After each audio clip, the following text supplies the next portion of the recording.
PT Perusahaan Listrik Negara Persero pada tahun 2021 memproyeksikan pertumbuhan penjualan listrik di wilayah Jawa, Madura, Bali meningkat hingga 4% seiring dengan proyeksi pertumbuhan ekonomi nasional yang diharapkan tumbuh hingga 5%.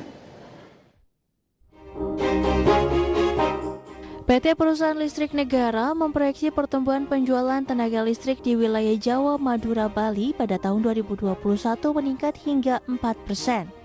Direktur Bisnis Regional Jawa Madura Bali PLN Haryanto WS menyebutkan, optimisme penjualan listrik di tahun mendatang seiring dengan proyeksi pertumbuhan ekonomi nasional yang diharapkan tumbuh hingga 5%. Adapun target sebesar 4% ini lantaran hingga November 2020 penjualan listrik di Jawa, Madura, dan Bali mengalami penurunan hingga 2% dibandingkan periode yang sama di tahun 2019 akibat pandemi COVID-19.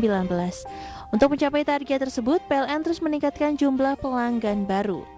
Meskipun tahun 2020 kita tumbuh negatif untuk Jawa Bali, kita optimis tahun 2021 kita tumbuh sekitar 4%. Secara nasional juga kita harapkan ekonomi mulai bergeliat dan tumbuh antara 4-5%.